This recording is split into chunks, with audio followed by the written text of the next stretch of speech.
नमस्कार दोस्तों, हम घटना चक्र निचोड़ की श्रृंखला में मध्यकालीन भारत का इतिहास देखेंगे। आज जो मॉडर्न हिस्ट्री है, आधुनिक भारत का इतिहास, उसकी पूरी वीडियो विविध तक कंप्लीट हो गई है। अगर आप नए हैं तो प्लेलिस्ट में जाएंगे। घटना चक्र आधुनिक भारत का घटना चक्र निचोड़ के नाम से प्लेलिस्ट है, उसमें सारी इसकी वीडियो पड़ी हैं, आप देखेंगे, आपके लिए बहुत उपयोगी है। चैनल को सब्सक्राइब करें, लाइक करें और ज़्यादा से ज़्यादा शेयर करें, कमेंट करें, बेल आइकन की बटन को ज़रूर प्रेस करें। अगर आपको पीडीएफ चाहिए और कोई भी जानकारी चाहिए तो वीडियो के डिस्क्रिप्शन में लिंक है टेलीग्राम का, आप उससे ग्रुप में जुड़ जाएं और आप देखेंगे आपको सब कुछ मिलेगा। ठीक है, तो अब देखते हैं यहाँ से कि जो इब्न बतूता है, इब्न बतूता इसने रहला लिखी है, रहला, और ये कहाँ का था तो मोरक्को का था। लेखक है, उनकी पुस्तकें हैं, नीचे आपका शुरू होगा, पहले लिख दिया है। उतबी है, उतबी ने किताबुल यामीन लिखा है, तारीख़ यामिनी इसी को कहते हैं। बैहाकी, ये पूर्वी पेप्स कहते हैं। तारीख़ सुबतगीन कहते हैं इसे, जो लिखा है इसका। फरिश्ता है ये गुलशन इब्राहिमी लिखा है। इसको जो गुलशन इब्राहिमी का नाम है तारीख़ फरिश्ता। अलबरूनी का है, अलबरूनी ने किताब उल हिंद लिखा है, इसी को कहते हैं तहकीक हिंद। अमीर खुसरो का, इसको अमीर खुसरो को तोता हिंद कहते थे। ठीक है, अकबर कहता है इसको, और ये खुद को भी कहता था। किरान उस सादीन लिखा है। मिफ्तवा उल फुतू लिखा है इसने। तारीख़ दिल्ली लिखा है। खजाइम उल फुतू इसने लिखा है। तारीख़ अल अखलाक लिखा है। आसिका लिखा है। नूर सिपाहिर लिखा है और तुगलकनामा लिखा है।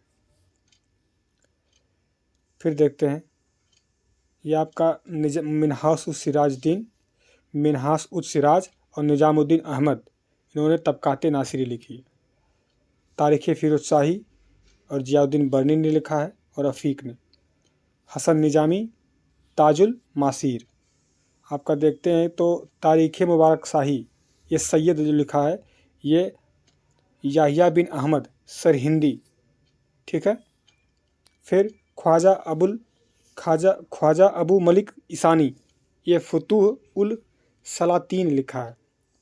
फिरोज शाह तुगलक क्या लिखा है तो फुतुहाते फिरोज शाही लिखा है, इसका संस्मरण है, मतलब इसकी आत्मकथा है। राणा कुंभा, इन्होंने क्या लिखा है, संगीत मीमांसा, संगीत राज, संगीत रत्नाकर, ये राणा कुंभा जी का है। किताबे नौरस गीत है, ये इब्राहिम आदिल शाह द्वितीय ने लिखा है। फिर उसके बाद देखेंगे इब्न मिसकाविया, ये लिखे हैं तहजीब उल अखलाक। ठीक है, मियावाकी मिस्क कवि लिखा है, ये याद रखिए, तहजीब उल अखलाक, ये इब्न मिसवाकिया ने लिखा है। ठीक, तो ऊपर हमने कुछ पढ़ा है कहाँ, अमीर खुसरो का। ये अमीर खुसरो का जो है, ये तारीख़ कट गया है, मेरे दिमाग में नहीं आ रहा है कौन सी बुक है ये। तारीख़ अल कुछ है, तो ये देखिएगा, कमेंट बॉक्स में बताइएगा क्या है। तारीख़ अखलाक तो इसका है, हमने देख लिया। ठीक है, ये इब्न मिसवाकिया का है, तहजीब अखलाक। ठीक, मनुची ने लिखा है, ये दारा सिकोह के समय मनुची आया था, और एक पेशे से डॉक्टर था, बाद में तोपची बन गया था। यह स्टोरियो दी मोगोर, इसका आत्मकथा है, स्टोरियो दो मोगोर। फिर सदरुद्दीन मोहम्मद अल औफ़ी, इसने लिखा है तुबाब अल अलबाब और जवामी उल हिकायत। ठीक, दिशा सूचक क्षेत्र के बारे में इसकी जानकारी मिलती है। कृष्णदेव राय हैं, जो विजयनगर साम्राज्य के राजा थे, ये आमुक्त मालिदा लिखते हैं, आमुक्त मालिदा। महेंद्र वर्मन, इन्होंने लिखा है मत्तविलास प्रहसन। भोज जो है वो अपना समरागण सूत्रधार लिखता है। सोमेश्वर जो है, सोमेश्वर ने लिखा है मानसोल्लास। ठीक है, फिर आपका विद्यापति ने लिखा है कीर्तिलता। जौनपुर व इब्राहिम सासरकी के बारे में कीर्तिलता के में लिखा है। अमरमूल व कबीर धर्मदास का संवाद का संग्रह। ठीक है, शाह मोहम्मद गौस, ये लिखा है जवाहिर, जवाहिर एक हम्स और बहर उल हयात, अमृत कुंड हठयोग, इसी का अनुवाद है ये, अमृत कुंड हठयोग का अनुवाद। बाबर क्या लिखता है, रिसाले उसज और खते बाबरी। मोहसिन फ़ानी दबिस्तान ए मजाहिब लिखता है, दबिस्तान ए मजाहिब। ठीक। एक आता है फ्रांसिस्को पेलसर्ट, डच का था ये, रिमांस्ट्रेटी लिखता है, जहांगीर के काल में आया था। जहांगीर क्या लिखा है, तुझके जहांगीरी, ये फारसी भाषा में इसकी आत्मकथा। कविंद्राचार्य जी क्या लिखते हैं, कविंद्र कल्पलता, शाहजहां के काल के हैं। दारा सिको का इम्पोर्टेंट है, पूछता है दारा सिको का। मम्ज उल बहरीन, सिर्रे अकबर, उपनिषद का फारसी अनुवाद किया है सिर्रे अकबर नाम से। ताजुल माली, ये अकबर का है, ये मुफर, अकबर के समय ताजुल माली। मुफरी अल कबूल, हितोपदेश, ठीक है, एक हितोपदेश का फारसी अनुवाद है ये, मुफरी अल फुलूब। अब निजामुद्दीन अहमद तबकाते नासिरी, मिनहाज सुराज के साथ। आपका बात ख्वाद मीर, हुमायूं नामा लिखा है, गुलबदन बेगम, ठीक है।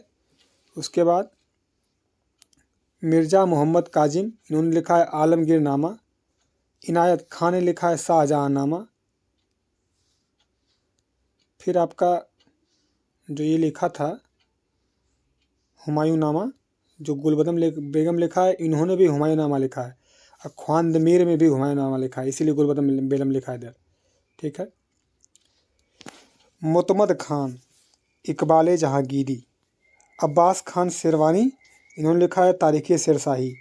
गुलाम हुसैन, ये लिखा है सिदरुल मुतखारीन। अब हम मध्यकालीन इतिहास का घटना चक्र का यहाँ से चैप्टर शुरू करते हैं और पढ़ते हैं। यामीन उद्दौला, आमीन उल मलाह, महमूद गजनवी के साथ, और महमूद गजनवी आया था, ये साथ में दरबार में आए थे। उतबी आया था, उतबी ने लिखा है तारीख़ यामिनी और किताबे उल, ऊपर हम देखें हिंद। उसके बाद इसके दरबार में अलबरूनी, दर्शन संस्कृत ज्योतिष का विद्वान था यह। पुराण और किताबुल हिंद अलबरूनी लिखता है। और उतबी क्या लिखता है, उतबी का देखते हैं, लिखता है तारीख़ यामिनी, कुताबुल यामिनी, ठीक है, किताबुल यामिनी। आगे देखते हैं, थोड़ा छोटा कर लेते हैं। फिर गजनवी के दरबार में तारीख़ सुबुतगीन का लेखक जो है ये बेहाकी था, लूनपुल। लूनपुल इसको पूर्वी पेप्स कहता है, ठीक है। उजारी और तूसी, उनसूरी, असजदी और फारूकी इसी के दरबार में थे। ईरान का इतिहास फिरदौसी शाहनामा का लेखक है और पूर्व का होमर कहते हैं, ठीक है। बीजापुर के जो इब्राहिम आदिल शाह थे, ये उन्हीं से डेडिकेटेड, ये लिखा है, नीचे देखें, नीचे की कहानी है ये, ऊपर लिखा है तो यहाँ से देखते हैं। ये फरिश्ता का पूरा नाम इसका था मोहम्मद कासिम हिंदू शाह, तारीख़ फरिश्ता लिखता है। और बीजापुर के जो सुल्तान थे इब्राहिम आदिल शाह, उन्हीं को डेडिकेट करके लिखता है। गुलशन इब्राहिमी यही लिखा है, ठीक है। अलबरूनी, कोई दूसरा कलर लेते हैं, 1 मिनट, ब्लैक देखते हैं। अलबरूनी तहकीके हिंद लिखता है ये अरबी भाषा में। और एडवर्ड साची ने इसका इंग्लिश अनुवाद किया, एडवर्ड साची ने। और उसके बाद रजनीकांत शर्मा ने हिंदी में किया है, ठीक है। ये भी मज़ा नहीं आ रहा है यार, इसको आगे देखते हैं। संस्कृत मुद्रा लेख के साथ चांदी के सिक्के गजनवी ने चलाए थे। दूसरी ओर अरबी में मुद्रा लेख लिखा था, ठीक है। उसके बाद शिहाबुद्दीन मोहम्मद गोरी का प्रथम आक्रमण 1175 में मुल्तान पर होता है और 1178 में गुजरात में, ठीक है। और उसके बाद 1194 में चंदावर कन्नौज के गढ़वाल राजा जयचंद को हराया था। 1194 में चंदावर का जो चंदावर है, चंदावर आपका फिरोजाबाद डिस्ट्रिक्ट में यमुना नदी के तट पे, ठीक है। आगे देखते हैं बिहार और उत्तरी बंगाल का विजय। ये राजधानी इसको 1202 में बनती है, 1204 में बनता है। मतलब ये जीतता है बिहार उत्तरी बंगाल को। राजधानी बनाता है उदयपुर और नदिया जिला में ये है जो इधर। जो इख्तियार-उद्दीन मोहम्मद बख्तियार खिलजी है, इसी को बिहार को उत्तरी बंगाल को 1202-1204 में जीतता है, ठीक है। और बंगाल का जो शासक था लक्ष्मण सेन, ये भाग जाता है और उसके बाद नालंदा और विक्रमशिला विश्वविद्यालय को बख्तियार खिलजी नष्ट करवाता है और पूरे बंगाल को नहीं जीता था ये। उसी के बाद लखनौती को राजधानी बनाया था, ठीक है। जो बिहार था, बिहार की राजधानी उदंतपुर थी और बंगाल की उस समय राजधानी नदिया थी, जहाँ भागता है ये लक्ष्मण सेन। उसके बाद जो ये हबीब हैं, हबीब तुर्कों द्वारा उत्तर पश्चिम की विजय ने क्रमशः शहरी क्रांति और ग्रामीण क्रांति को जन्म दिया था। ये प्रोफेसर हबीब कहते हैं। गौरी को विजयों के बाद उत्तर भारत में इक्ता प्रथा स्थापित हो गई, इक्ता प्रथा। हिंदू जनता के संदर्भ में हिंदू शब्द का प्रथम बार प्रयोग अरबियों ने किया था। ईरानियों ने सबसे पहले हिंदुस्तान कहा था। ओनली हिंदू शासक मतलब कौन? जो मतलब कहने का मतलब है कि एकमात्र हिंदू शासक जो गजनवी से पराजित नहीं हुआ था, नहीं, इसी चंदेल शासक विद्याधर थे, ये पराजित नहीं हुए थे, ठीक है। और आगे देखते हैं।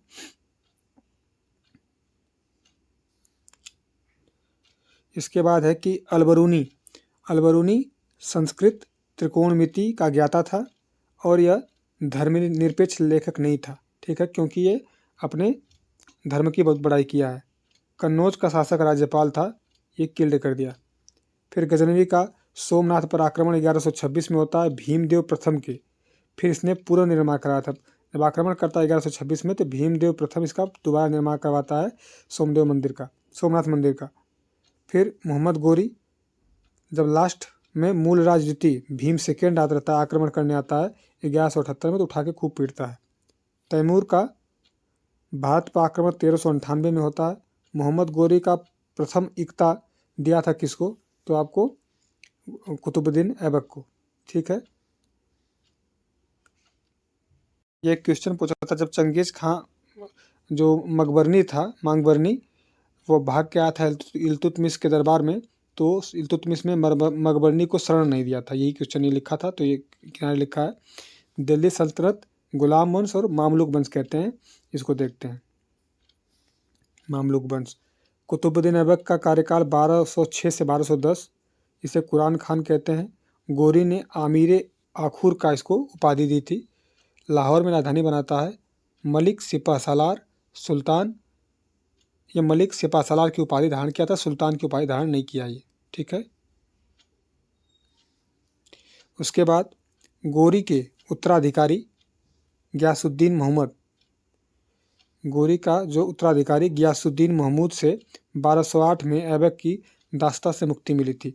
हाँ, गौरी का एक उत्तराधिकारी था, तो जब गया था वहाँ पे गजनी में, तो उसको दास्ता से मुक्त 1208 में किया था। दिल्ली का फर्स्ट सुल्तान इल्तुतमिश बनता है। इसकी स्वीकृति जो होती है वो खलीफा देता है। सुल्तान आजम की उपाधि मिलती है। इल्तुतमिश इलबरी तुर्क था, बदायूं का इक़्तिदार था पहले। फिर उसके बाद यही लिखा है, चंगेज खां जलालुद्दीन मांगबरनी को शरण नहीं दी थी। किसने नहीं दी थी? तो इल्तुतमिश ने नहीं दी थी। यह जब आक्रमण करता है तो मांगबरनी भागता भागता भारत में आता है। इल्तुतमिश उसमें राजा था, तो इसके दरबार में आता है, तो चंगेज खां के डर से इल्तुतमिश ने इसको शरण नहीं दिया था, इसको भगा दिया था। शुद्ध अरबी सिक्के किसने चलवाए थे? टका चांदी का होता था। शुद्ध अरबी सिक्के इल्तुतमिश ने, जीतल जो होते थे तांबे के सिक्के होते थे। खलीफा से खिलाफत प्रमाण पत्र प्राप्त था किसको? इल्तुतमिश को। इब्न बतूता न्याय की घंटी बनवाया था, जिसको भी न्याय चाहिए होती थी तो घंटी बजाए न्याय पाता था। सभी शहरों में एक काजी और अमीरदाद अपॉइंट करता था। ये गयासुद्दीन बलबद, यह आपका इलबरी तुर्क था, 1266 से 1287 तक शासन किया और इसका नाम था बहाउद्दीन, ठीक है। बीच के जो हैं ज़्यादा इंपॉर्टेंट नहीं है, इसलिए उनका थोड़ा लिखा नहीं है, देखेंगे जो जितना आएगा सब लिखा है। वैसे इल्तुतमिश ने खरीदा था। इल्तुतमिश ने इसे खसदार का पद दिया था। रजिया को आमीर शिकार का पद मिला था। रजिया को हटाने का सहयोग बहराम शाह और आमीर आखूर का पद, ठीक है। पुत्री का विवाह सुल्तान नसीरुद्दीन से हुआ था। उलुग खां की उपाधि किसको मिली थी? तो गयासुद्दीन बलबन। नाबे ममलिकात का भी पद इसको मिला था। ठीक है। बलबन ने मंगोलों से मुकाबला करने के लिए दीवाने अर्ज बनाया। ठीक है। और इमाद उल मुल्क की स्थापना की। ऐबक लाहौर से था, फिर मतलब लाहौर में अपने राजधानी बनाया था। इल्तुतमिश इस राजधानी को दिल्ली लेके आता है। इल्तुतमिश का शासनकाल 1210 से 1236। गुलामों को गुलाम किसे कहते हैं? तो इल्तुतमिश को कहते हैं। ठीक है। आगे सरे जहांदार अंगरक्षकों का प्रधान कहते हैं। ये सरे जहांदार अंगरक्षकों का प्रधान मंगोल प्रथम बार सिंधु तट पर इल्तुतमिश के टाइम में आते हैं। ठीक है। बलबन ने मंगोलों के बचाव के लिए उत्तरी पश्चिमी सीमा पर सुदृढ़ दुर्गों का निर्माण करवाया था। ठीक है। जिले इलाही नियामत खुदाई बलबन ने शुरू किया था। तुर्के चहलगामी को समाप्त भी किया था। ठीक है। जो बंगाल में विद्रोह हुआ था उसको दमन किसने किया था? तो बलबन ने किया था। ये तुगरीक खां था, इसी ने किया था। तुगरील खां, इसी ने एकमात्र बलबन के समय विद्रोह हुआ था। तुगरील खां के समय ये विद्रोह दबाया था इसने। इक्तादारी व्यवस्था प्रारंभ हुई थी इल्तुतमिश के समय, समाप्त हुई आपका अकबर के समय। गढ़मुक्तेश्वर के मस्जिद की दीवार शिलालेख में खुद को खलीफा का सहायक बताया था बलबन ने। खिलजी वंश आता है। 1290 से 1320 तक खिलजी वंश चलता है। जलालुद्दीन खिलजी ने 1290 में राज्याभिषेक कैकुबाद द्वारा बनाए गए अपूर्ण मतलब जो कुसुगढ़ी है किलोखरी के महल में कराया था। ठीक है। उदार और निरंकुशवाद इसका शासक था ये जलालुद्दीन। फिर उसके बाद मलिक छज्जू का विद्रोह दबाने के कारण ये जो था अलाउद्दीन खिलजी जो कड़े मानिकपुर का सूबेदार बनाया था। ये जो इस समय अलाउद्दीन खिलजी था कड़े मानिकपुर का सूबेदारी था इसका, ये दबाने के लिए गया था। फिर आता है अलाउद्दीन खिलजी 1296 से 1316 तक रहता है। धर्म का राज्य का नियंत्रण। ठीक। उलेमा का प्रभाव से मुक्त रहा ये। उसके बाद ये शरीयत को नहीं वो करता था। सिकंदर द्वितीय सानी की उपाधि धारण करता था। सेनापति इसका जफर खां था। मंगोलों से युद्ध में मारा गया था ये जफर खां। विद्रोह को दबाने के लिए 4 अध्यादेश जारी किया था और भूमि को वापस ले गई थी। देखिए, भूमि को वापस ली गई, गुप्तचर विभाग का गठन, मादक द्रव्यों पर बैन, सरदार अमीरों की दावतों विवाह संबंधों पर बैन। ठीक है। उसके बाद अलाउद्दीन के आक्रमण के समय देवगिरी का शासक मलिक काफूर। ठीक है। रामचंद्र देव के अनुसार अलाउद्दीन खिलजी ये जो अकबर नहीं है, सॉरी मैंने कुछ बोला था ना ऊपर। अलाउद्दीन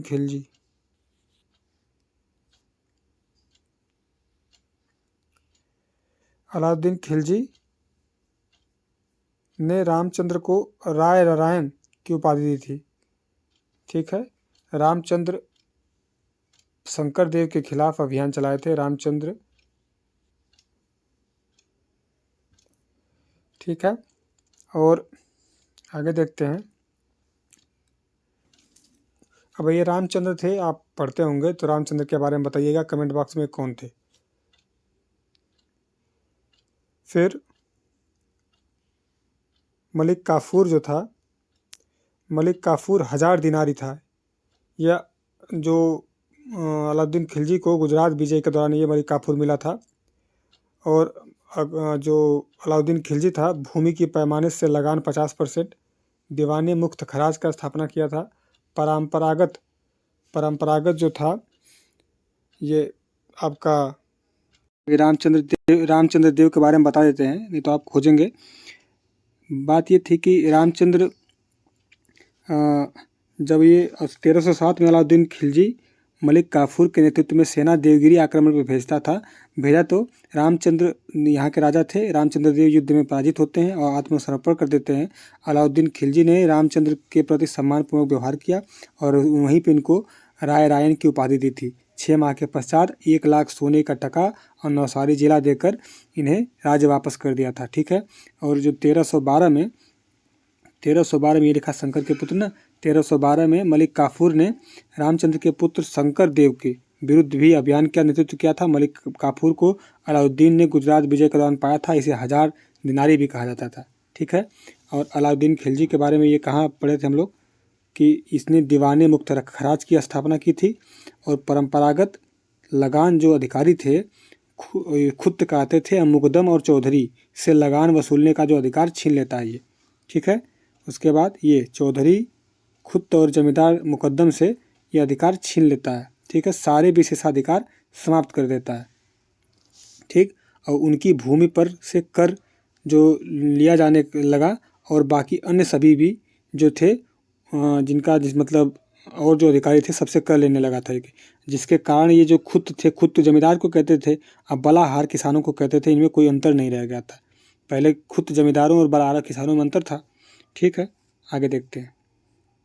ये लिखा है कि थोड़ा जूम कर लें यहाँ, जो इनमें खुद जमींदार और बलिहार किसानों में कोई अंतर नहीं रह गया था। ठीक है। दोनों बराबर हो गए थे। फिर आपका इसका मेन एम था शक्तिशाली तथा निरंकुश राज्य की स्थापना करना। ठीक है। और मिल्क वल्फ सारी भूमि छीन ली। जैसे मिल्क मतलब था राज्य द्वारा प्रदत्त जो संपत्ति, इनाम और इंदिराज पेंशन था, तथा वक्फ मतलब था धर्मार्थ प्राप्त हुई भूमि। ये आदि के रूप में जो भूमियाँ मिली थी, ये खालिसा भूमि आदि पैमाने में विकसित हुई थी, ये इनको छीन लेता है।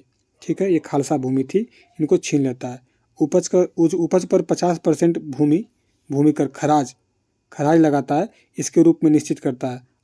अस्थायी सेना के लिए खर्च ज़्यादा करता है। अलाउद्दीन खिलजी क्या कहते हैं कि प्रथम ऐसा मुस्लिम शासक था जिसने भूमि पर वास्तविक आय पर राजस्व सुनिश्चित किया था। याद रखिएगा। ठीक है। आगे देखते हैं। ये लिखा है भारत का प्रथम मुस्लिम शासक था जिसने भूमि पर वास्तविक आयकर निश्चित किया था। बाजार मूल्य प्रणाली नियंत्रण, अलाउद्दीन खिलजी ने बाजार मूल्य नियंत्रण की नीति लागू की थी। और मलिक कबूल को सहाना बाजार का अधीक्षक नियुक्त किया था। देखिए, अलाउद्दीन खिलजी बाजार नियंत्रण में सफलता के लिए कुशल कर्मचारी नियुक्त किए थे। उन कर्मचारियों में मलिक कबूल था, इसको सहाना बाजार को कहते थे, का अधीक्षक नियुक्त किया था। ठीक है। उसके बाद बरनी के अनुसार बाजारों का सुधार का उद्देश्य था मंगोलों के विरुद्ध विशाल सेना तैयार करना और हिंदुओं के विरुद्ध विद्रोह के विचार को न पनपने देना। ठीक है। ये बरनी कहता है कि एक विशाल सेना तैयार हो जाए जिससे मंगोलों से सुरक्षा हो जाए और हिंदू जो विद्रोह कर रहे हैं उनका विद्रोह न पनपे। ठीक है। और सल्तनत कालीन में आपका अलाउद्दीन खिलजी ने सार्वजनिक वितरण प्रणाली का प्रारंभ की थी। सार्वजनिक वितरण प्रणाली अलाउद्दीन खिलजी द्वारा 2 नवीन कर लगाए गए थे। घरकरी था, देखिए यहाँ पे ये पीडीएस प्रणाली था, सार्वजनिक वितरण प्रणाली शुरू किया था। और घरी कर लगाया था, चराई कर लगाया था। 2 कर लगाए थे इसने, घरी कर, चराई कर। घरी कर जो होता था घरों एवं झोपड़ियों पर लगाया जाता था। चराई कर जो दुधारू पशु होते थे वो दुधारू पशुओं पर लगाया जाता था। 1306 में अलाउद्दीन खिलजी तथा मंगोलों के बीच सीमा सिंधु नदी तक थी। मुबारक खिलजी ने स्वयं को खलीफा घोषित किया था। मुबारक खिलजी लेकिन अयोग्य शासक था। स्वयं को खलीफा जरूर घोषित किया था लेकिन शासक अयोग्य था। फिर जो ये मुबारक खिलजी अल इमाम उल इमाम खिलाफत उल ये उपाधियां धारण करता था, जिसने ये सर्वथा अयोग्य शासक था। फिर नसरुद्दीन खुसरो शाह ये आपका 1320 में सितंबर 1320 में हिंदू से परिवर्तित मुसलमान था। ये शासक बनता है, हिंदू से परिवर्तित मुसलमान था। अपने नाम का खुतबा पढ़वाता है, पैगंबर का सेनापति उपाधि धारण करता है। ठीक है। फिर इसके विरोधियों ने इसे इस्लाम का शत्रु, जो इसके विरोधी थे, इस्लाम का शत्रु और इस्लाम के लिए खतरा है, ऐसा नारा दिया था। ठीक है। बरनी था। जब उसने राजस्व प्राप्त किया तो वह शरीयत से स्वतंत्र था।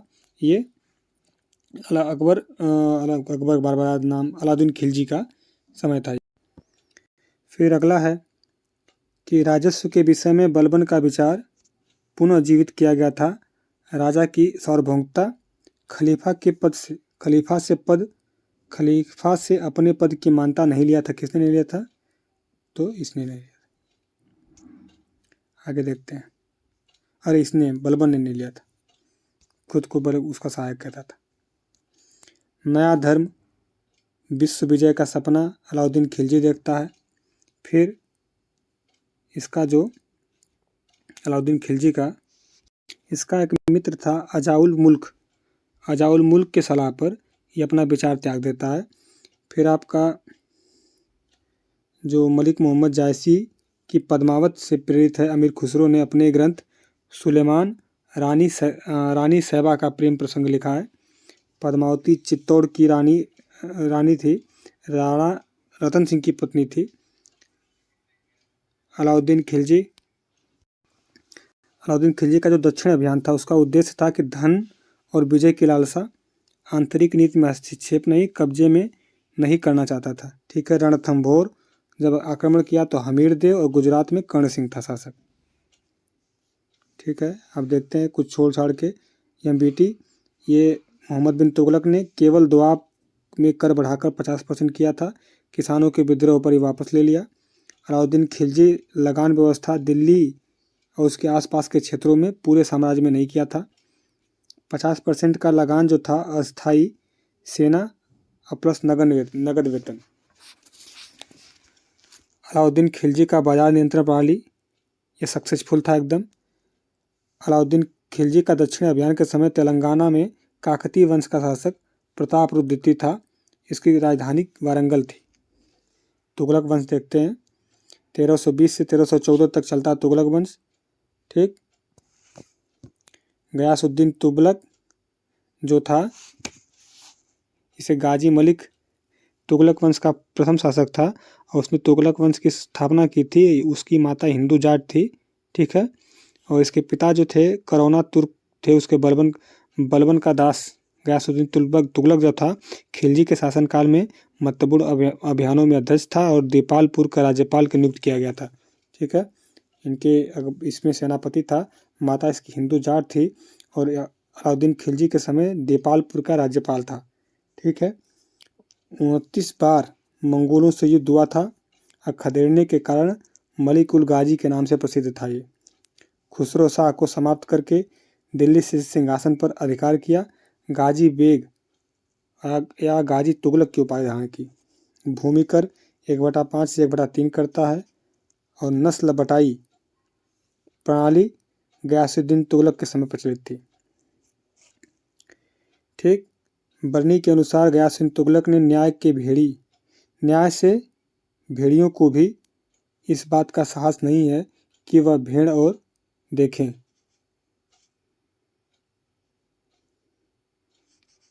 इसका मतलब ये है, क्या हुआ था कि जो गयासुद्दीन तुगलक था ये नस्ल और बटाई प्रथा का इसके समय प्रथा प्रचलन थी और अलाउद्दीन के समय कठोर दंड का जो व्यवस्था थी वो समाप्त कर दी गई थी। परंतु कर न देने वालों, सरकारी धन की बेईमानी करने वालों और चोरों को कठोर दंड दिए गए थे। लेकिन बरनी के अनुसार तुगलक साजों ने न्याय से भेड़िए को भी इस बात को साहस नहीं होता था कि वह किसी भेड़ियों की ओर देखे। ऐसा इसका न्याय था। ठीक है। मोहम्मद बिन तुगलक का कार्यकाल 1325 से 1351 तक। ठीक है। इसके बाद आता है दीवाने आमिर कोही की स्थापना होती है। किसानों को सहायता देकर अधिक भूमि पर कृषि कार्य के अधीन लाना था। ये एमबीटी करना चाहता है। भूमि पर कृषि सुधार किया। फसल चक्र के हेरफेर के कारण कृषि करवाया। ठीक है। देखिए देवगिरी का नाम कुतुबाबाद ये कुतुबुद्दीन मुबारक खिलजी रखता है, लेकिन बाद में इसका नाम मोहम्मद बिन तुगलक ने दौलताबाद रख दिया। देवगिरी को कुवत उल इस्लाम भी कहा गया था उस समय। मोहम्मद बिन तुगलक ने सिक्कों पर सुल्तान को जिल्ली अल्लाह मतलब सुल्तान ईश्वर की छाया है ये खुदवाया था, और ईश्वर सुल्तान का समर्थक है ये भी अंकित करवाया था। ईश्वर सुल्तान की छाया है, सुल्तान ईश्वर का जो संपर्क है उसका सुल्तान के पास, मतलब सुल्तान ईश्वर का संपर्क है वो। मोहम्मद बिन तुगलक द्वारा जारी स्वर्ण मुद्राओं को इब्न बतूता मोरक्को ने दिनार कहा है। जो इब्न बतूता मोरक्को का था वो दिनार कहता है इसको। इसने जो बुक लिखी है उसका बुक का नाम रहला है। जो बरनी है एमबीटी की 5 योजनाओं की चर्चा करता है। दोआब कर में वृद्धि करता है, ये राजधानी परिवर्तन करता है, सांकेतिक मुद्रा चलाता है, खुरासन का युद्ध करता है और कराचिल पे आक्रमण, ये 5 इसकी भूलें बताता है, योजनाएं बताता है। भूल समझिए जो कहिए ये है कि बरनी मोहम्मद बिन तुगलक की 5 योजनाओं का विशेष रूप से उल्लेख किया है, ये इसके बारे में है। यही 5 इसकी भूलें भी समझ लीजिए। सल्तनत काल में डाक व्यवस्था का विस्तृत विवरण इब्न बतूता के रहला में मिलता है। ठीक है, इब्न बतूता 1333 से 1347 मोरक्को का ये मतलब अफ्रीका का निवासी था। मोरक्को इसका घर था। यह एमबीटी के कार्यकाल में 1325 में और 1351 में इसी जिस कार्यकाल एमबीटी का इसी समय आया था। अब मोहम्मद बिन तुगलक ने इसे दिल्ली का काजी नियुक्त किया था। ठीक है, बाद में 1342 में उसे सुल्तान का राजदूत बनकर चीन भी भेजा गया था। और इब्न बतूता ने जो अपनी किताब है उल रहला उसमें अपने पूरी यात्रा का विवरण दिया है। ठीक है, देखते हैं इसका कहानी। दिल्ली का काजी बनता है, चीन का राजदूत बन के जाता है। राजधानी परिवर्तन का कारण क्या है? इब्न बतूता कहता है कि दिल्ली के नागरिक असामान्य पत्र, दिल्ली के जो नागरिक थे इब्न बतूता के अनुसार कि सुल्तान को दिल्ली के नागरिक असम्मानपूर्ण पत्र लिखते थे, इसलिए उसने दंड देने के लिए उनसे देवगिरी को राजधानी बनाने का निर्णय लिया। ठीक है, फिर ये सब पढ़ लिया हमने। बरनी साम्राज्य के केंद्र में, बरनी कहता है कि साम्राज्य को केंद्र में स्थापित करना चाहता है, इसलिए राजधानी बदला था। मोहम्मद बिन तुगलक हिंदू त्योहारों में होली में भाग लेता था। भारतीय मुसलमानों को उच्च पदों पर नियुक्त करता था, गैर तुर्कियों को भी। फिर बरनी ने इसी के कारण जो है बरनी इसको मतलब इसकी क्रिटिसाइज करता है, इसकी बुराई करता है। ठीक है, जिसके कारण बरनी इसका मतलब कटु आलोचना कहते हैं, आलोचना करता है और कहता है और ऐसे व्यक्तियों को छिछोरा, माली, जुलाहा, नाई, रसोइया आदि कहा है इसमें। ठीक है, फिर इसी में फिर 1351 में मोहम्मद बिन तुगलक की मृत्यु जाती है। उसके निधन पर बदायूनी ने लिखा था कि सुल्तान को प्रजा से और प्रजा को सुल्तान से मुक्ति मिल गई। ये बरनी लिखता है, सुल्तान को प्रजा से और प्रजा को सुल्तान से मुक्ति मिल गई। एफएसटी आता है फिरोज शाह तुगलक 1351 से 1388। रोजगार दफ्तर देखते हैं, 1 मिनट। रोजगार दफ्तर मतलब कि बेरोजगारी को दूर करने के लिए रोजगार दफ्तर की स्थापना करता है। फिर लोक निर्माण विभाग की भी स्थापना करता है। और कहा जाता है कि फिरोज शाह जो था, देखिए, दीवाने खैरात की करता है राज्य के खर्च पर हज जाने के लिए। 300 नए नगरों का स्थापना करता है, जिसमें फतेहाबाद, आपका हिसार, फिरोजपुर, जौनपुर, फिरोजाबाद आदि प्रमुख थे। ठीक है, फरिश्ता के अनुसार फिरोज ने 40 मस्जिदें, लगभग 30 विद्यालय, 20 महल, 100 सराएं, 200 नगर, 100 अस्पताल, 5 मकबरे, 100 सार्वजनिक स्नानगृह, 10 स्तंभ, 150 पुलों का निर्माण किया था। अपने बंगाल के अभियान के दौरान ये क्या करता है कि इकदला का नया नाम आज़ादपुर रखता है, पंडुआ का नया नाम फिरोजाबाद रखता है। और उसके राज्य के वास्तुकार जो थे, मुख्य वास्तुकार कौन थे इसके राज्य में? तो मलिक गाजी सहना थे। ठीक है, फिर प्रत्येक भवन की योजना को उसके व्यय के अनुमान के साथ दीवाने विराजत के सम्मुख रखा जाता था, तभी उस पर धन स्वीकार होता था। दीवाने विराजत याद रखिएगा, आगे मिलेगा नीचे, हाँ लिखा है ये। दीवाने विजारत में रखना पड़ता था, फिर मिलता था। फिर उसके बाद फिरोज तुगलक शासनकाल में भारतीय नहरों का सबसे बड़े जाल का निर्माण किया गया था। इसी के कारण यह प्रसिद्ध सिंचाई सुविधा के लिए 5 बड़ी नहरों का निर्माण कराया था। ठीक है, 5 बड़ी नहरों में 5 बड़े नहरें थी, निर्माण कराया था। जैसे प्रथम नहर थी, इसकी 150 मील लंबी थी, यमुना नदी को पार कर हिसार तक जाती थी। दूसरी 96 मीटर लंबी थी, सतलज की धारा घाघरा से जाती थी। फिर तीसरी सिरमौरी की पहाड़ियों से निकलकर हांसी तक जाती थी। चौथी घाघरा से फिरोजाबाद तक जाती थी। 5वीं यमुना से फिरोजाबाद आती थी। ऐसे ऐसे इसकी बनाई गई थी। उलेमा वर्ग की स्वीकृति पश्चात इसके हक्के सर्ब, ये सिंचाई कर था 10% लगता था। हक्के सर्ब जो फिरोज शाह तुगलक था, उलेमा वर्ग थे, इनसे स्वीकृति करके हक्के सर्ब लगाता था। यह एक सिंचाई पे लगने वाला कम था और ये प्रथम दिल्ली लगाने वाला दिल्ली का प्रथम सुल्तान था। ठीक है, उन किसानों को जो सिंचाई के लिए शाही नहरों का पानी उपयोग लाते थे और उन्हीं पे लगता था। ये पैदावार का 1/10 मतलब 10% लगता था। ठीक है, ब्राह्मणों पर भी जजिया इसके पहले नहीं लगता था, लेकिन ये फिरोज तुगलक ने ब्राह्मणों पर जजिया लगाया था। फिर इसके बाद उस समय इसके फिर आगे देखते हैं। अशोक के 2 स्तंभ को मेरठ टोपरा अम्बाला में जो था उसको दिल्ली लाया था। ठीक है, अशोक के 2 स्तंभ को मेरठ एवं टोपरा को अम्बाला से दिल्ली लाया था। ठीक है, उसके बाद टोपरा वाले स्तंभ को महल तथा फिरोजाबाद की मस्जिद के निकट पुनः स्थापित करवाया था और मेरठ वाले स्तंभ को दिल्ली के वर्तमान बाड़ा हिंदू राव अस्पताल के निकट एक टीले कस्से शिकार में आखेट के स्थान पर स्थापित किया था। ठीक है, इसने क्या किया था कि अनुवाद विभाग की स्थापना की थी। ठीक है, इसमें हिंदू मुस्लिम लोगों को एक दूसरे के विचार के बेहतर समझ हो सके, मतलब कि हिंदू और मुस्लिम संप्रदाय हैं के लोगों की एक दूसरे के विचार की समझ बेहतर हो सके, उसने ये स्थापना करवाई थी अनुवाद विभाग की। उसने संस्कृत ग्रंथों का फारसी में अनुवाद भी करवाया था। ठीक है, आगे देखते हैं। लास्ट तुगलक शासक आता है आपका, कौन आता है? तो लास्ट में आता है नसीरुद्दीन महमूद। ये 1394 से 1412 तक रहता है और तुगलक वंश का आंशिक शासक रहता है ख्वाजा। इसी के समय ख्वाजा जहाँ ने जौनपुर के स्वतंत्र राज्य की स्थापना की थी। जौनपुर को स्वतंत्र राज्य बनाया था ख्वाजा जहाँ ने। मंगोल सेनानायक तैमूर ने भारत पर आक्रमण किया था 1398 में। तुगलक का एक अन्य तुगलकों का एक अन्य देखे हुआ था कि इसके नुसरत शाह, ये फिरोज शाह का दूसरा एक और पुत्र था। देखिए क्या होता है कि पंजाब का जो सूबेदार खिज़र खां था, स्वतंत्र होकर दिल्ली को प्राप्त करने के लिए प्रयत्न करने लगा। फिरोज का एक अन्य पुत्र था, इसका नाम था नुसरत शाह। इसी ने नसरुद्दीन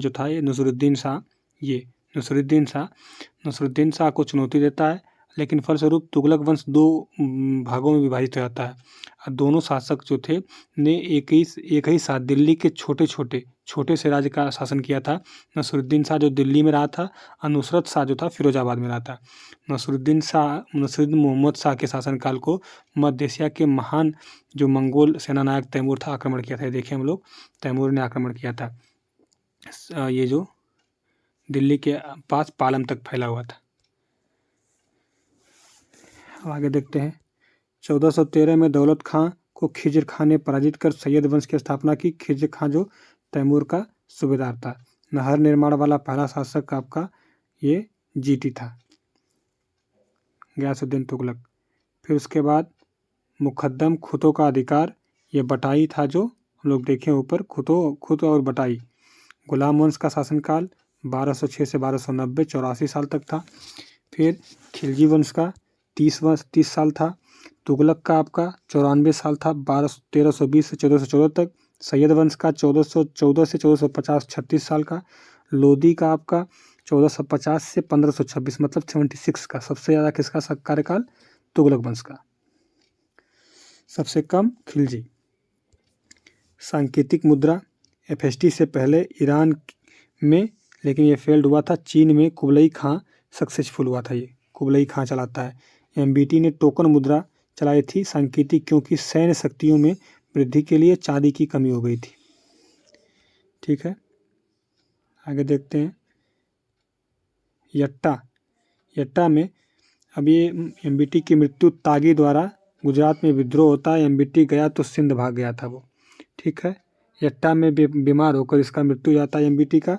घोड़ों को दगाने की प्रथा ये अलाउद्दीन खिलजी शुरू करता है। एफएसटी बागों में रुचि रखता है, 1200 बाग लगवाए थे। फसलों की गुणवत्ता के सुधार के उपाय भी इसने किए थे।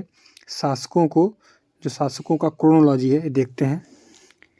रुकनुद्दीन है जो 1236 में आता है, ये जानते हैं। इसी रुकनुद्दीन के बाद रजिया सुल्तान आती है, इसी के बाद 1236 से 40 तक रजिया रहती है। 1236 से 1240 तक रजिया सुल्तान रहती है। फिर एफएसटी का कार्यकाल आपका जो है 1351 से 1388। आलम शाह का जो सैयद का है 1445 से 1400 आगे देखेंगे 51 तक। उसके बाद आपका अंतिम खिलजी जो है मुबारक खां खिलजी 1316 से 1320 तक। अब लोधी वंश अफगान का देखते हैं। बहलोल लोधी स्थापना करता है। बहलोल लोधी जौनपुर विजय। बहलोल लोधी 1451 से 1489 तक, ठीक है, 1451 1489 तक। फिर आपका ये महत्वपूर्ण इसका है कि जौनपुर की विजय। दरबार में कई हिंदू सरदार थे, हिंदुओं के प्रति कट्टर नहीं था लोधी। बहलोल लोधी सिक्का अकबर से पूर्व विनिमय का मुख्य साधन था ये आपका सिक्का। आगे देखते हैं निजाम खां, सिकंदर लोधी और ये मामा हिंदू क्या है इनके बारे में। बहलोल लोधी की जब मृत्यु हो जाती है, बहलोल लोधी अपनी मृत्यु से पहले अपने तीसरा जो इसका पुत्र था निजाम खां था बहलोल लोधी का, इसको उत्तराधिकारी नियुक्त किया था, उत्तराधिकारी। किंतु जो सरदार थे जो बनाया था इसका विरोध किया, और जिसका कारण था कि निजाम खां की माँ जयबंद थी, एक सुनार की पुत्री थी। अब कुछ शक्तिशाली सरदारों ने निजाम खां का साथ दिया और 17 जुलाई लिखा है, 17 जुलाई 1489 को, यहाँ पे 1489 है, 1489 को निजाम खां सुल्तान सिकंदर शाह के नाम से सिंहासन पर बैठा, ठीक है, सिकंदर शाह। अब इसका माता भी देख लिए और वो भी देख लिए, जान गए ना। फिर आगे देखते हैं, ये लिखा है आपका 1504 वाला कहानी कि 1504 में आगरा की स्थापना राजधानी बनाया था राजस्थान के शासक पर नियंत्रण के लिए। 1504 में सिकंदर लोधी जो था ने राजस्थान के शासकों पर नियंत्रण हेतु यमुना नदी के किनारे आगरा नामक नवीन नगर बसाया था और अपनी राजधानी बनाया था। सिकंदर शाह अत्यधिक परिश्रमी, उदार और न्यायप्रिय शासक था। उसने कृषि और व्यापार की उन्नति के प्रयत्न किए थे और नाप का पैमाना गजे सिकंदरी चलाया था। उसने निर्धनों के लिए मुफ्त भोजन की व्यवस्था की थी। उसने मुहर्रम में ताजिया, ये ताजिया है, मुहर्रम में ताजिया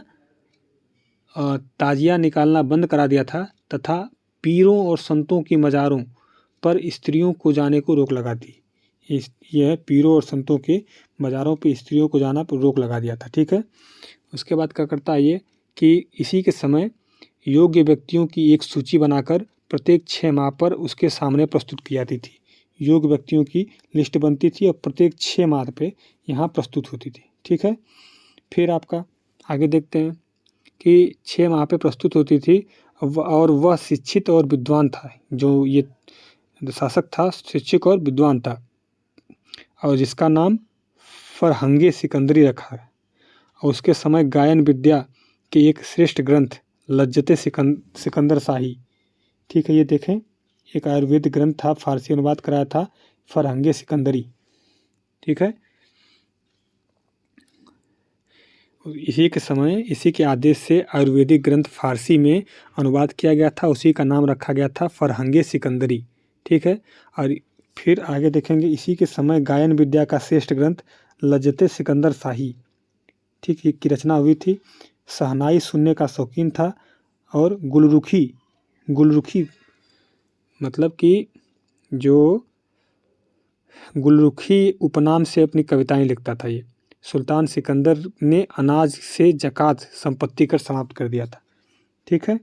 गजे सिकंदरी शेरशाह और अकबर ने भी प्रयोग किया था। अनाज से ज़कात संपत्ति कर समाप्त कर दिया। खतौली युद्ध 1518 में महाराणा सांगा इब्राहिम लोधी के बीच होता है। 1518 में महाराणा सांगा और इब्राहिम लोधी के बीच खतौली का युद्ध होता है। इस युद्ध में इब्राहिम लोधी पराजित होता है। पानीपत का जो प्रथम युद्ध होता है 21 अप्रैल 1526 को बाबर और इब्राहिम लोधी के मध्य। बाबर के योग्य सेनापति, श्रेष्ठ युद्ध नीति और तोपखाने के कारण आपका इब्राहिम की पराजय होती है, युद्ध स्थल में मारा जाने वाला पहला सल्तनतकालीन शासक था ये। ठीक है, आगे देखते हैं। आ जाएगा विजयनगर साम्राज्य। विजयनगर साम्राज्य कहाँ तक है?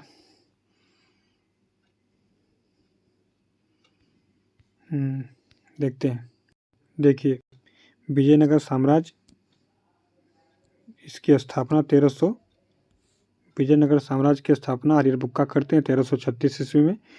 इनके जो पिता थे, इनके पिता का नाम संगम था। इन्हीं के नाम पे संगम वंश कहलाया। हरिहर बुक्का काम्पिल राज्य के मंत्री थे। ये काम्पिल राज्य के मंत्री थे और एमबीटी ख्वाजा मोहम्मद बिन तुगलक के जो काम्पिल को विजित कर हरिहर बुक्का को बंदी बना लिया था। फिर इन्होंने इस्लाम धर्म को स्वीकार कर लिया, हरिहर बुक्का जी ने। इसके बाद क्या होता है कि फिर बाद में उन्हें तुगलक, जो ये लोग हैं, तुगलक सेनापति के रूप में दक्षिण भेजने का निश्चय लिया गया। फिर हरिहर बुक्का तुगलक सेना के साथ काम्पिल आए थे और इन्होंने काम्पिल में जो विद्रोह हुआ था उसका दमन किया। और वहीं पे जो विद्यारण्य हैं, ये अंत में एक संत इनको मिलते हैं। संत यही विद्यारण्य के प्रभाव में आकर पुनः हिंदू बन जाते हैं लोग। ठीक है, अब विजयनगर को संस्थापित करने के लिए हरिहर बुक्का अपने गुरु विद्यारण्य तथा वेदों के प्रसिद्ध भाष्यकार सायण से दीक्षा ली थी। विद्यारण्य और सायण, ठीक है, इन्होंने दीक्षा ली थी। ठीक है, फिर संगम 1336 से 1345 तक संगम काल 109 साल तक चला था। सालू वंश 1485 से लेके आपका 1505 तक। उसके बाद ये 85 होगा। तुलु वंश से 1505 से 1570 तक, कहीं कहीं लिखा रहता है वो 65 भी। उसके बाद अरिविडु है 300 सालों तक आगे, सबसे ज़्यादा अरिविडु वंश है। ठीक है, हम देख लेते हैं हमने क्या क्या देखा। संगम वंश 1336 से 1385, ये 85 था, मैं मिस्टेक गलत लिखा। सुलु वंश 1485 से 1505 और तुलु वंश 1505 से 1570। अरिविडु वंश ने लगभग 300 वर्ष तक शासन किया था। विजयनगर साम्राज्य की राजधानी जो थी, राजधानी अनेगोंडी, विजयनगर, पेनुगोंडा और चंद्रगिरी थी। ठीक है, 1500, फिर आगे आप आते हैं तो 1552-53 में हरिहर फर्स्ट ने मदुरा विजय हेतु 2 सेनाएं भेजी थी, एक कुमार सवल के नेतृत्व में, एक कुमार कंपन के नेतृत्व में। ठीक है, मदुरा विजयम के लिए भाई गंगा देवी, कुमार कंपन, इनका बुक्का प्रथम का बेटा था ये। ठीक है, आगे कहा ये कुमार कंपन अडयार ने मदुरा को जीतकर उसे विजयनगर में शामिल किया था। इनकी पत्नी का नाम था गंगा देवी, और जिनकी पत्नी गंगा देवी ने अपने पति के विजय पर ग्रंथ लिखा था मदुरा विजयम। ये मदुरा विजयम गंगा देवी ने लिखा इनके विजय पे। इनकी पत्नी है कुमार की, लिखा वाइफ ऑफ कुमार कंपन और बुक्का प्रथम के बेटे हैं। अब हरिहर सेकेंड है। हरिहर सेकेंड आपका महाराजा धीराज के ऊपर ध्यान करता। क्या होता है कि आपका जब 1377 में बुक्का की मृत्यु हो जाती है, इसके बाद इनका पुत्र हरिहर द्वितीय 1377 से 1404 तक शासक बनता है ये, और सिंहासन पर बैठा महाराजा धीराज की उपाधि धारण की। और इसने कनारा, मैसूर, त्रिचनापल्ली, कांची, ठीक है, आदि प्रदेशों को मतलब कि जीता। ठीक है, और श्रीलंका के राजा से राजस्व वसूल किया था। बहमनी राज्य से बेलगांव और गोवा छीना था। बहमनी राज्य से, याद रखिएगा, बहमनी राज्य से बेलगांव गोवा छीना था। और वह काशी का जो विरूपाक्ष रूप का उपासक, शिव का, जो हमारे भोलेनाथ का शिव के विरूपाक्ष रूप का उपासक था। कौन? हरिहर द्वितीय। अब देखते हैं। अब होता यह है कि चंद्रगिरी में सामंत जो नरसिंह सालू था ने संगम वंश के अंतिम शासक बूढ़े थे देवराय को पराजित करके 1485 में सिंहासन पर अधिकार कर लेता है और नवीन सालू वंश की स्थापना करता है। वीर नरसिंह ने नरसिंह सालू के पुत्र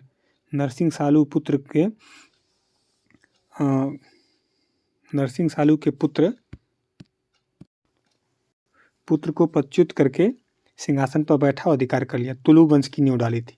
ठीक है, आप यहाँ देख लिए संगम वंश का अंतिम शासक पौर देवराय, इसको रिमूव करके चंद्रगिरी का जो सामंत था नरसिंह सालू इसने। फिर जो सालू का लास्ट रूलर था इमाडी, हमने देखा इमाड़ी नरसिंह सालू वंश का सबसे लास्ट शासक था। ठीक है, इसको रिमूव करके वीर सिंह ने तुलु वंश की स्थापना की थी 1509 से 1529 तक। ठीक है, 1509 में न्यू डाली थी ना। हाँ, तुलु वंश का शासन रहता था हाँ, तुलु वंश का जो था, तुलु वंश 1509 से 1529 तक ये कृष्णदेवराय बनता है। इसकी मृत्यु के बाद जब तुलु का बनता है तब। आगे देखते हैं, अच्युत देवराय। कृष्णदेवराय के बाद अच्युत देवराय आता है। अभी देखते हैं इनका कहानी। ये है कि 1529 तक ये कृष्णदेवराय बनते हैं। इनका उत्तराधिकारी था अच्युत देवराय। ये 1529 से 1542 तक शासन करता है। ठीक है, फिर जो कृष्णदेवराय ने गोलकुंडा का युद्ध गोलकुंडा के जो सुल्तान कुली कुतुब शाह से लड़ा था, जिसमें कुतुब शाह की सेना पराजित हुई थी। कृष्णदेवराय का शासनकाल विजयनगर के साहित्य का क्लासिकी युग माना जाता है, क्लासिकी युग। ठीक है, इन्हीं के दरबार में तेलुगु के 8 महान जो विद्वान और कवि रहते थे, इन्हीं को अष्टदिग्गज कहते थे। तेलुगु भाषा के मतलब तेलुगु साहित्य के स्वर्ण युग कहा जाता था। तेलुगु साहित्य के साहित्यकार थे आंध्र भोज, अभिनव भोज, आमुक्त माल्यदा तेलुगु में, अष्टपरिणय, जामोंत, कल्याणम। ये देखते हैं क्या है। अब पहला आंध्र भोज देखिए क्या है कि इनके जो केडीआर है कृष्णदेवराय, ये तेलुगु साहित्य का स्वर्ण युग इसके समय को कहा जाता है। और कृष्णदेवराय ने आंध्र भोज की उपाधि धारण की थी। कृष्णदेवराय स्वयं को उत्कृष्ट कवि और लेखक मानता था। इसकी प्रमुख रचना है आमुक्त माल्यद, जो आगे लिखा है आमुक्त माल्यद, तेलुगु में है ये। और ये जो तेलुगु भाषा में 5 महाकाव्यों में से एक है ये आमुक्त माल्यद। ये फिर इसने नागलपुर नामक नगर का स्थापना किया था। उसने हजारा एवं विट्ठल स्वामी नामक मंदिर बनवाया था। याद रखिएगा, हजारा और विट्ठल स्वामी मंदिर। ठीक है, और इसी के समय जो पुर्तगाली यात्री था डोमिंगो पयास, विजयनगर की यात्रा किया था। बाबर की अपनी आत्मकथा में कृष्णदेवराय के बारे में लिखा गया है कि भारत का सबसे शक्तिशाली शासक बताया गया था इसको। ठीक है, आगे देखते हैं। केडीआर, डोमिंगो पयास आया था और बारबोसा भी आया था।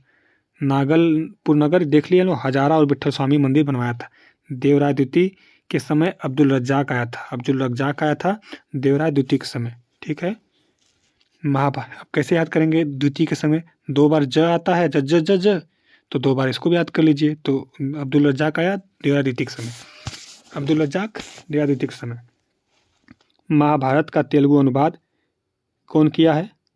देखते हैं। महाभारत का तेलुगु अनुवाद 11वीं सदी में नन्नई ने प्रारंभ किया था। नन्नई लिखा ना, नन्नई ने प्रारंभ किया था। और 11वीं सदी में क्या था? 13वीं सदी में टिक्कन, ये टिक्कन आगे इसको छोटा छोटा कर ले। हाँ, टिक्कन और टिक्कन के बाद 14वीं सदी में येरन आता है। येरन द्वारा पूरा किया जाता है। ये तीनों तेलुगु साहित्य के कवित्रय के रूप में विख्यात है। ये तीनों जो है ना, ये लिखा है कवित्रय, ये तीनों कवित्रय के नाम से विख्यात है। ठीक है, वैदिक ग्रंथों में भाष्यकार सायण जो है, सायण है, ये सायण को विजयनगर के राजाओं का आश्रय मिला था। और जनवरी 1565 में तालीकोटा का युद्ध होता है, प्रसिद्ध युद्ध होता है, जिसमें बीजापुर, अहमदनगर, गोलकुंडा और बीदर की संयुक्त सेनाएं विजयनगर को पराजित करती हैं। इस संयुक्त सेना में केवल बरार शामिल नहीं था, याद रखिएगा, बरार शामिल नहीं था। ये तालीकोटा का युद्ध 1565 में होता है, 1565 में। ठीक है, सदाशिव या तुलु वंश का शासक था, मंत्री इसका राम राय था। तिरुमल ने सदाशिव राय को हराकर अरिविडु वंश की स्थापना की थी। और पेनुकोंडा को बनाया था राजधानी। रंग प्रथम वेंकट द्वितीय राजा वेडियार का समकालीन 1612 में मैसूर राज्य की स्थापना की थी। ठीक है, देखते हैं क्या था कि फरिश्ता के अनुसार यह तालीकोटा के युद्ध लड़ा गया था, किंतु युद्ध में वास्तविक क्षेत्र राक्षसी एवं तंगड़ी नामक 2 ग्रामों के बीच स्थित था। ये तालीकोटा के युद्ध के समय विजयनगर का जो राजा देखे थे हम लोग, सदाशिव राय, ये देखें, सदाशिव राय था। ये 1542 से 70 तक शासन करता है, किंतु वास्तविक मंत्री इसका जो था राम राय, देखे ना, राम राय था, के हाथों में सारी शक्तियाँ थी। ठीक है, इसके बाद अरविडु वंश की स्थापना 1570 में तिरुमल करता है, 1570 में सदाशिव राय को हराकर, और सदाशिव को पदस्थ करके पेनुकोंडा में इसको हराया था, पेनुकोंडा में। फिर उसके बाद क्या होता है कि इसका जो उत्तराधिकारी होता है ये रंग प्रथम होता है, तिरुमल का उत्तराधिकारी रंग प्रथम है। फिर रंग प्रथम के बाद वेंकट द्वितीय शासक बनता है। फिर वेंकट द्वितीय, फिर उसने चंद्रगिरी को अपना मुख्यालय बनाया। विजयनगर के महान शासकों के श्रृंखला में यह अंतिम शासक था। वेंकट द्वितीय ने राजा वोडियार के समकालीन था। वेंकट द्वितीय जो था ये राजा वोडियार के समकालीन था। उसके बाद 1612 में मैसूर राज्य की स्थापना की थी वोडियार ने, ठीक है। फिर विजयनगर राज्य में राजस्व का सर्वाधिक महत्वपूर्ण स्रोत भूमिकर था और उपज दर का 1/3 अंश से 1/6 के बीच लगता था। इसका निर्धारण भूमि और श्रेणी के फसल की उत्कृष्टता के आधार पर किया जाता था। और शिष्ट जो होता था, शिष्ट राय रेखा कहते थे, शिष्ट नामक कर राज्य के आय का प्रमुख स्रोत था। शिष्ट नामक कर केंद्रीय राजस्व इसमें लिखा है, देखते हैं। विजयनगर साम्राज्य के आय का प्रमुख स्रोत जो है शिष्ट नामक कर है। भूमि कर का 1/6, 1/3 से 1/6। फिर आपका केंद्रीय राजस्व जो था, केंद्रीय राजस्व विभाग को 58 या इसे अस्थवन कहते थे, अथवन भी कहते थे, अथवन या अस्थवन कहते थे, केंद्रीय राजस्व विभाग का नाम था, ठीक है। हम्पी में विरूपाक्ष मंदिर, हम्पी में खंडहर वर्तमान उत्तरी कर्नाटक में अवस्थित है और आपका विजयनगर साम्राज्य की प्राचीन राजधानी का प्रतिनिधित्व करता था। विजयनगर काल में बना विरूपाक्ष मंदिर यहीं अवस्थित है। अब फिर उसके बाद विट्ठल मंदिर, ये कृष्णदेवराय ने बनवाया है। 56 तक्षित स्तंभ है, इसमें संगीतमय स्वर आते हैं। इसका देखते हैं कि हम्पी जो है यूनेस्को की विश्व विरासत सूची में शामिल है। अब विट्ठल मंदिर जो हम्पी का निर्माण विजयनगर साम्राज्य के तुलु वंश का शासक था कृष्णदेव, हम बताएं अभी कि 9 से 29 तक शासन था इसका। इसने जो बनवाया, इसमें 56 तक्षित स्तंभ है, संगीतमय स्वर निकालते हैं ये। अष्टदिग्गज कृष्णदेव राय के समय 8 कवि थे। इसमें पेड्डाना जो थे, पेड्डाना, इन कवियों में पेड्डाना सर्वप्रमुख थे। इनको संस्कृत और तेलुगु भाषाओं के ज्ञाता थे। संस्कृत के थे और तेलुगु के थे, ठीक है। संस्कृत के और तेलुगु के थे ये। उसके बाद इनकी जो रचनाएं हैं, स्वारोचित संभव, मनुचरित, 2 रचनाएं हैं। कृष्णदेव राय स्वयं एक उत्कृष्ट कवि था और इसकी आप लेखक बताए हैं। इसकी रचना है आमुक्तमाल्यद, तेलुगु भाषा में। निकोलो कुंटी देवराय प्रथम के समय आया था। त्योहारों प्लस दास प्रथा का वर्णन किया निकोलो कुंटी ने, ठीक है। कृष्णदेव राय की कर व्यवस्था भूमि की गुणवत्ता के आधार पर भू राजस्व का दर नियत होता था। कारखाना कर, विवाह कर, बागवानी शुल्क और सीमा शुल्क लगता था। विजयनगर के किस शासक ने चीन के सम्राट के पास अपना दुख भेजा था? तो बुक्का प्रथम, ये 1356-77 शासन किया है। फिर आपका लेपाक्षी मंदिर, ये हैंगिंग पिलर पे बना है लेपाक्षी मंदिर। अब हमारा दिल्ली सल्तनत का जो ये प्रशासन है ये आएगा अगली वीडियो में। तब तक के लिए धन्यवाद, जय हिंद। वीडियो बार बार देखें, आप पढ़े हैं पहले से घटना चक्र तो आपको याद होगा। और वीडियो को लाइक करें, सब्सक्राइब करें, ज़्यादा से ज़्यादा शेयर करें। और जो लोग नए जुड़ रहे हैं प्लीज़ वीडियो को सब्सक्राइब करें। आप सब्सक्राइब करेंगे मेरा प्रोत्साहन बढ़ेगा, आपके लिए अच्छी वीडियो आएंगी। ऐसे ही मेरे अच्छे नोट्स हैं, मैं सारे नोट्स का वीडियो ऐसे बनाता रहूँगा। ये घटना चक्र का है, फिर पॉलिटी का, जैसे मैंने दृष्टि पे कोचिंग की है तो दृष्टि का नोट्स है, तो सारा उसी कंटेंट में आपको मिलेगा और अच्छे से बेहतरीन नोट्स मिलेंगे। बेहतरीन तरीके से मैं आपको मैथ की क्लास दूंगा, ज्योग्राफी की दूंगा, सारी क्लासें। तब तक के लिए धन्यवाद, जय हिंद।